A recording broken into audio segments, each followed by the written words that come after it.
Il est 19 h, c'est l'heure de votre journal sur Canal Algérie. Ravi de vous retrouver. Voici les titres de l'actualité de ce lundi 12 mai. Coopération pour commencer avec le renforcement des relations algéro-slovènes à la faveur de la visite d'État qu'effectue le président de la République, Abdelmadjid Tebboune, dans ce pays à partir de ce lundi, à l'invitation de son homologue slovène.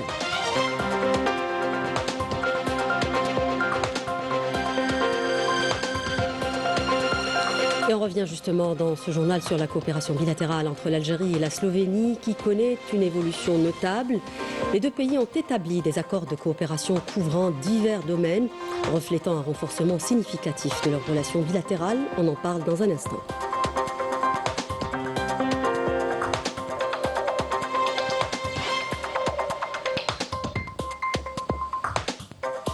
Dans l'actualité nationale, la stratégie nationale de transformation numérique 2030 dévoilée ce lundi, l'Algérie envisage d'atteindre le leadership continental en matière de transformation numérique à l'horizon 2030.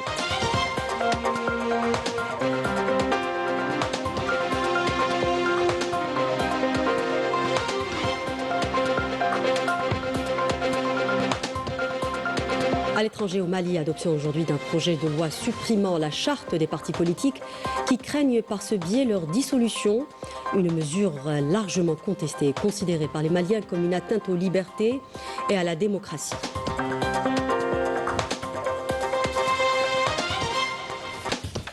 Bienvenue à tous. Le président de la République, Abdelmadjid Tebboune, est arrivé cet après-midi à Ljubljana dans le cadre d'une visite d'État en Slovénie, à l'invitation de son homologue slovène, Nataša Pirc-Musar. La visite du président de la République revêt une grande importance compte tenu de la profondeur des relations historiques liant les deux pays amis et la volonté commune de renforcer la coopération bilatérale et de la hisser à des niveaux supérieurs.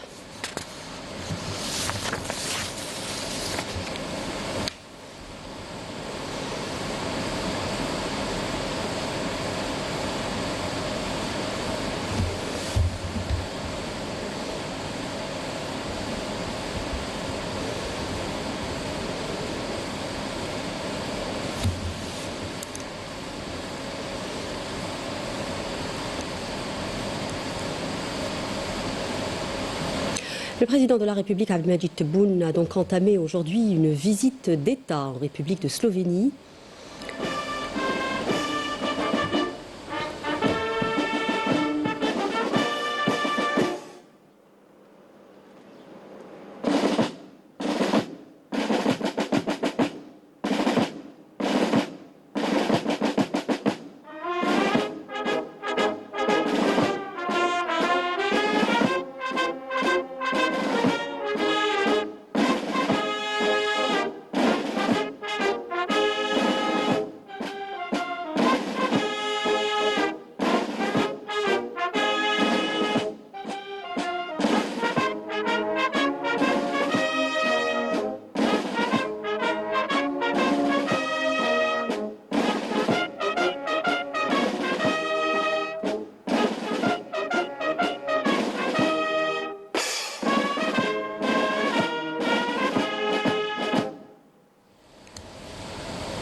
Après avoir écouté l'hymne national et salué le drapeau, le président de la République a passé en revue des détachements de la garde républicaine qui lui ont rendu les honneurs.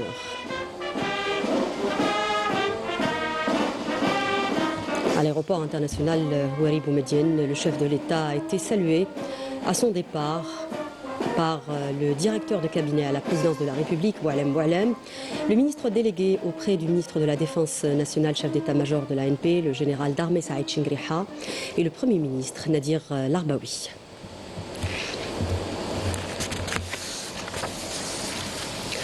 L'avion présidentiel a été escorté par un escadron d'avions de chasse de l'armée nationale populaire alors qu'il quittait l'espace aérien national en direction de la Slovénie.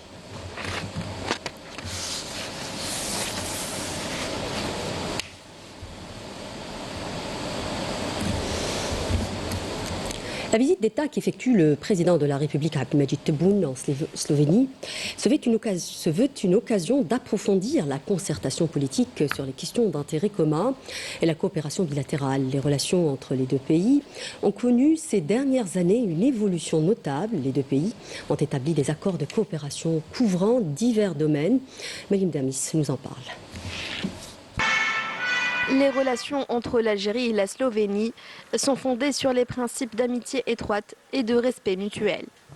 L'Algérie fut d'ailleurs l'un des premiers pays à reconnaître la Slovénie comme État indépendant en 1991, suite à l'effondrement de la Yougoslavie. Mais à l'époque, les relations bilatérales se limitaient à une simple représentation diplomatique. Aujourd'hui, elles connaissent une évolution notable et une dynamique positive.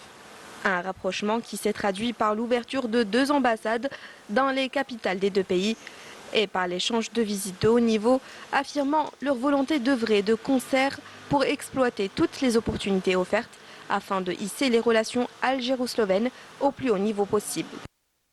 La coopération économique constitue un pilier et un moteur essentiel dans l'approfondissement des liens entre Alger et Ljubljana, concrétisé par la signature de plusieurs accords et mémorandums d'entente dans plusieurs domaines, dans la diplomatie, l'environnement, l'enseignement supérieur ou encore la recherche scientifique. L'un des accords les plus marquants étant sans conteste le partenariat conclu entre le groupe Sonatrach et l'entreprise slovène Joplin pour la fourniture de gaz naturel, qui illustre la volonté des deux pays d'intensifier leur partenariat énergétique et de renforcer les bases d'une coopération bilatérale durable. La Slovénie considère l'Algérie comme un partenaire stratégique et fiable en Afrique du Nord et un acteur clé disposant de ressources naturelles abondantes et offrant un marché à fort potentiel. De son côté, l'Algérie oriente ses efforts vers la Slovénie afin d'attirer les investissements et de tirer parti de son expertise dans des secteurs vitaux tels que les industries de transformation, l'agroalimentaire, l'industrie pharmaceutique, le transport maritime, les technologies avancées dans l'intelligence artificielle. Sur le plan diplomatique, les deux pays œuvrent également à poursuivre leur coordination et concertation concernant diverses questions internationales et régionales dans un cadre de soutien mutuel, notamment au sein du Conseil de sécurité des Nations Unies où ils siègent en tant que membres non permanents. L'Algérie et la Slovénie affichent d'ailleurs une position unifiée en faveur des questions palestiniennes et sahraouies dans le cadre du respect du principe du droit des peuples à l'autodétermination. Une volonté politique partagée et clairement affichée par les dirigeants des deux pays qui permet d'entrevoir un avenir prometteur où se dessine une coopération stratégique renforcée.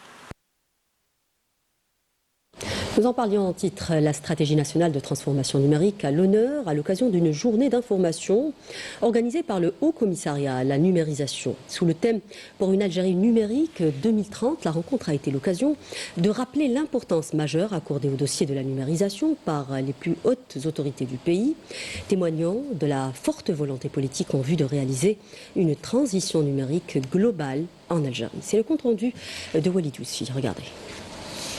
Pour une Algérie numérique à l'horizon 2030, une stratégie ambitieuse qui vise à moderniser l'administration, renforcer la gouvernance électronique et encourager l'innovation au service du citoyen et des institutions, en garantissant une connectivité de haute qualité, des services publics facilement accessibles et en développant une économie numérique créatrice de richesses. Cette stratégie est la première en son genre dans notre pays. Elle constitue le cadre de référence structurant pour la mise en œuvre du processus de transformation numérique à l'horizon 2030. Une vision ambitieuse pour faire de notre pays un leader à l'échelle du continent. La stratégie s'articule autour de 5 axes. L'infrastructure de base, les ressources humaines, la formation, la recherche et le développement, ainsi que la gouvernance, l'économie et la société numérique. Objectif, transparence, efficacité et la garantie d'un développement socio-économique durable. Ces volets se basent aussi sur deux bases principales. La première, c'est côté loi et réglementation. Donc c'est un volet très important. Et le deuxième, c'est la sécurité numérique ou bien la cybersécurité. Le numérique va apporter une valeur ajoutée par rapport à l'organisation des événements du secteur, les événements des festivités, des journées mondiales, etc. etc. C'est un travail, c'est une stratégie qui va nous apporter beaucoup de choses au niveau du secteur. La cybersécurité et l'inclusion numérique sont aussi au cœur de la stratégie nationale de la transformation numérique, une stratégie résolument tournée vers l'avenir. Sa mise en œuvre concrète débutera dès cette année avec une série de projets pilotes dans plusieurs wilayas. À l'étranger, l'organe législatif installé par la junte au pouvoir au Mali a adopté aujourd'hui un projet de loi supprimant la charte des partis politiques qui craignent par ce biais leur dissolution. Une décision largement contestée par la sphère politique mais aussi par la population qui dénonce une atteinte aux droits humains fondamentaux, notamment ceux qui concernent la liberté d'expression, et appelle à rétablir une vie politique démocratique en mettant fin à la transition. Maline Davis. Le Mali se trouve à la croisée des chemins. Sous pression, le pays voit se multiplier les appels à clore la transition et à rétablir une vie politique démocratique. Mais ce processus s'accompagne de fortes inquiétudes. La junte au pouvoir multiplie les mesures répressives à l'image des récentes arrestations de figures politiques. Une dérive qui suscite l'indignation de la classe politique et ravive la colère dans la rue, alimentant les craintes d'un recul durable de liberté. De manifester convenablement leur liberté, qu'on voit qu'un groupe de personnes se permettent de les empêcher de le faire. C'est quelque chose qui est vraiment déplorable. Tout c'est trop, les Maliens. Il est temps de se réveiller. Et ça, c'est une démonstration de force qui prouve que les Maliens sont capables de réagir à tour de quart. La proposition d'Assimi Goïta pour un mandat présidentiel de 5 ans sans élection met en péril la transition malienne. Cette décision qui brise les engagements militaires de remettre le pouvoir aux civils témoigne d'une volonté de consolider un régime autoritaire, s'éloignant ainsi de tout retour à la démocratie. Nous sommes à une étape d'un processus qui doit inquiéter tous les patriotes, tous les démocrates, tous les citoyens. Un climat de peur et de tension s'est installé dans les rues du Mali, alors que les forces politiques et les différentes composantes de la société se retrouvent muselées. Cette répression qualifiée de grave violation des droits fondamentaux est vivement dénoncée par les organisations internationales qui appellent à la reprise du processus démocratique et à l'organisation rapide d'une élection présidentielle pour mettre fin à la crise et aux divisions. Au Maroc, l'expropriation des familles de leurs biens immobiliers au profit de prétendus propriétaires sionistes se poursuit, prouvant encore une fois que le régime du Marzen et son entourage poursuivent leurs dérives facilitant l'ancrage de l'influence sioniste au détriment des terres et de la dignité du citoyen marocain, nous dit Raouf Hamouche. Regardez. Et fait partie des milliers de victimes à qui le régime du Marzen a indûment arraché leurs terres. Abandonnés à l'errance et à la précarité, ces Marocains crient leur détresse, mais leur voix se heurte au silence d'un pouvoir injuste et oppresseur. Éreintés par une politique impitoyable de déplacement forcé au profit de colonies implantées dans le cadre de la normalisation avec l'entité sioniste, le peuple marocain tente tant bien que mal de lutter pour sa dignité qui reste malheureusement depuis des décennies bafouée. Honte au Marzen, nous en avons assez de cette injustice. Le lobby sioniste est en train de tout accaparer. Ils nous ont pris nos terres. Sans aucun préavis, ils nous ont expulsés de la terre de nos ancêtres. Nous n'abandonnerons jamais nos terres et nos maisons, même s'il faut le payer de notre sang. Il y a des femmes, des personnes âgées, des gens qui n'ont nulle part où aller. Tous ont été expulsés simplement pour que ces terres soient rendues à un soi-disant propriétaire juif qui, selon le Marzen, possède les papiers de ces terres. Alors comment peut-on expulser plus de 800 personnes simplement pour faire valoir le droit d'un seul homme seulement parce qu'il est juif? En dépit des cris de détresse, le régime du Marzen poursuit implacablement sa politique de répression, démolition de logements, confiscation de biens, autant d'atteintes qui plongent des familles entières dans la précarité. Une stratégie voulue et recherchée qui aggrave la souffrance d'un peuple déjà éprouvé.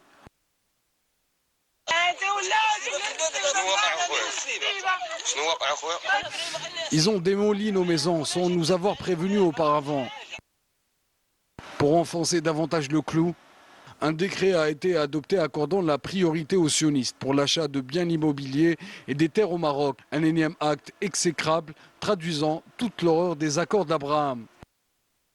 Toujours au Maroc, le Parti national Rifin et l'Observatoire Rifin des droits humains ont dénoncé la candidature du Maroc pour le prix Nelson Mandela pour l'année 2025, alors que le régime du Marzen poursuit ses atteintes contre les droits humains, notamment dans la région du Rif et au Sahara occidental occupé, affirmant que cette candidature représente un outrage à l'égard des victimes et une insulte à la mémoire de leaders sud-africains. Le Parti Rifin précise que des organisations internationales des droits de l'homme ont largement documenté les agressions commises par les autorités marocaines, évoquant à ce propos le rapport de l'Institut britannique Chatham House, qui a clairement affirmé que Nassar Zefzafi, leader du Hirak pacifique du Rif, était détenu arbitrairement dans des conditions inhumaines, signalant que de nombreux autres militants du Rif et du Sahara occidental occupé subissent les mêmes traitements et souffrent quotidiennement de l'oppression, de la torture morale et du harcèlement judiciaire. C'est une situation dramatique, celle qu'endurent les habitants de Gaza sous blocus humanitaire imposé depuis plus de 2 mois par l'occupation sioniste. L'enclave palestinienne est confrontée à un risque critique de famine avec 22% de la population, bientôt dans une situation catastrophique. Ce sont là les chiffres du dernier rapport du cadre intégré de classification de la sécurité alimentaire. Le rapport indique également que des produits indispensables à la survie des gens sont épuisés ou devrait manquer dans les semaines à venir. Il prévient à cet effet que toute la population palestinienne est confrontée à de hauts niveaux d'insécurité alimentaire aiguë dans la foulée de cette publication face au risque imminent de famine, à l'effondrement quasi total de l'agriculture et à la possible apparition d'épidémies meurtrières à Gaza. L'Organisation des Nations Unies pour l'alimentation et l'agriculture, la FAO, a appelé ce lundi à la restauration immédiate de l'accès humanitaire et à la levée des blocus. Sport football, pour le compte de la 25e journée du championnat national de la Ligue 1, le Shabab de Belouizdad et le Mouloudia d'Alger ont fait match nul, un but partout dans un match qui s'est joué à huis clos au stade Nelson Mandela de Barraqi.